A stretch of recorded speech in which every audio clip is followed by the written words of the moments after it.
Welcome back, everybody, to the Renaissance Humanism podcast. I'm your host, Jonathan Riley, and I wish you all a great start to 2024. In today's episode, I'll be discussing the future of Israel and the Middle East. Okay, again, in today's podcast, I'll be discussing the future of Israel. Should the United States of America continue down the path of its interest in global affairs due to the ending of the global warring terror in 2021? With America withdraw from Afghanistan, decreasing the United States' interest in the Middle East. Furthermore, the Americans, public, and the American presidential office have been increasingly isolationist and withdraw from global affairs since 1992 when Bill Clinton defeated George H. Bush to win the presidency of the United States. Also being discussed is the movers and shakers in the Middle East, such as Israel, the Republic of Turkey, Iran, Egypt, Jordan, and Saudi Arabia.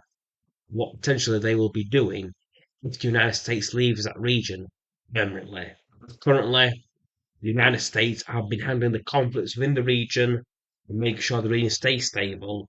That way it doesn't interfere with global oil supply. So the United States have been acting as the policeman pertaining any situations in the region. Okay. Israel is the world's only Jewish state. It has a major domestic problem caused by its social security support network. Israel subsidized a section of its ultra-Orthodox population to study the Torah and focus on producing children. This by itself is not a negative policy where it becomes negative for the whole of society of Israel is when its people have been incentivized not to work or join the Israeli Defense Force.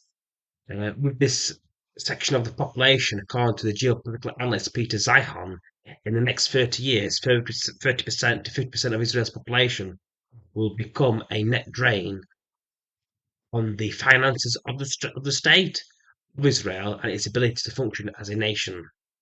Also, the state of Israel potentially becomes less secular and far more orthodox due to Orthodox and ultra-Orthodox communities potentially making up half of Israel's population, which could be a very bad thing for other minorities within the state of Israel. Peter Zion, the rising political power of this less than engaged portion of the Israeli population is a big piece of how Israel was surprised by the Hamas assault in October 2023. That's according to Zion. Israel also has a regional political issue within the Middle East because America no longer sees the region as their problem. Therefore, they don't need to secure the Persian Gulf and Suez Canal for international shipping. The United States is increasingly disinterested in maintaining the alliance network it built during the Cold War period from 1945 to 1989.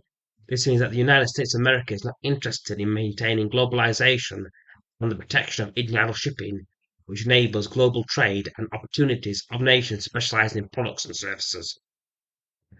As the world becomes deglobalized, nations must build all their production and services within their own territories, increasing the expense of goods and services due to the lack of hyper specialization. This means that all regional powers will have to either work together to solve their problems, and Americans are no longer there anymore to maintain the peace.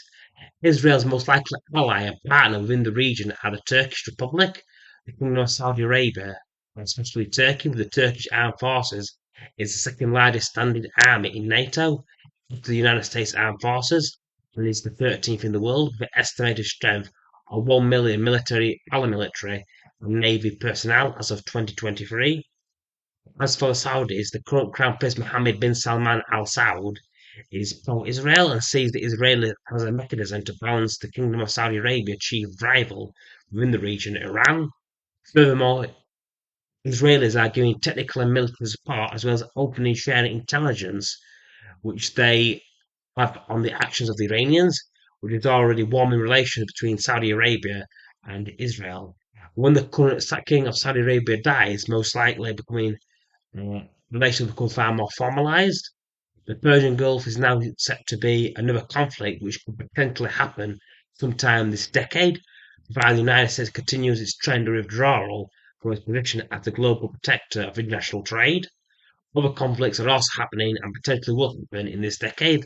This first one is China's potential takeover of the island nation of Taiwan, which was viewed as a breakaway province in 1949. Other conflict is what is happening between the Russian Federation and Ukraine, such as the Russian invasion of Ukraine in February 2022. The stage is now set for this world region to get quite gutty. The partnership Israel built provide critical in determining which major regional powers will emerge on top within the region of the Middle East. My money is on the Turks, the Israelis, to be actually more successful. But let's see what happens. I hope you all found today's episode informative and insightful. Please take care and peace out.